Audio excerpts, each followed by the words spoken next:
Welcome to the Moore edition of Varsity. I'm Ryan Aber, joined by Justin Harper. Justin, the football playoffs get underway Friday night with Southmoore hosting Lawton Eisenhower, a team you've become pretty familiar with the last few weeks. All right, seen them beat Westmoore in must-win games. I've seen them beat Westmoore and then at Westmoore and then turn around and do it to Norman too. So they've got some gumption to them, the Eagles do.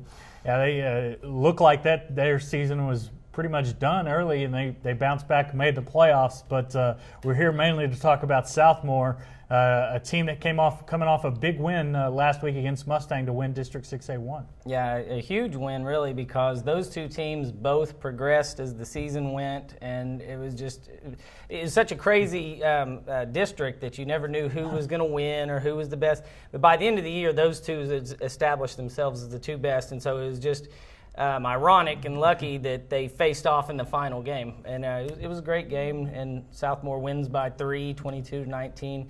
And I think that was the right team to win the district.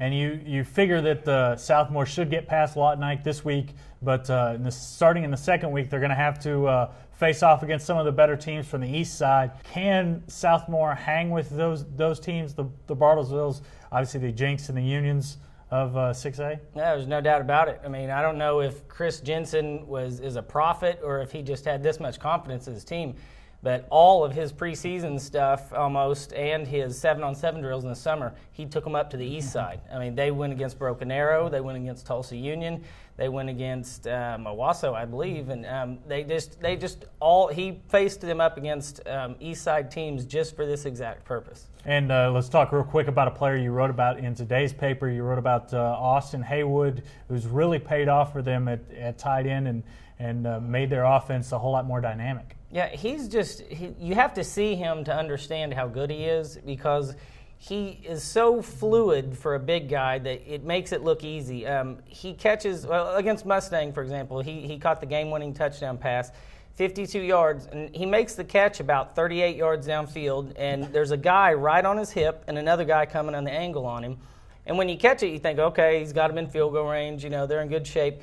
But you don't expect him to score. And he doesn't try and juke this guy, and he doesn't turn his head and bust into him. He just sort of fights him off with his hand and just keeps running. He never breaks stride, but you don't expect him to end up in the end zone, but there he is with two Mustang guys just sort of sitting there going, what just happened?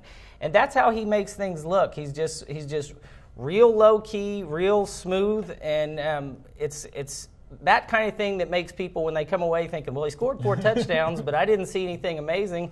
Well, it is. Some of the things he does is amazing. You just don't recognize it because he's so smooth. It'll certainly be fun to watch him and the SaberCats in the playoffs. Justin, thanks for joining us. Thank you, and check us out every day at newsok.com/varsity for the best high school coverage anywhere.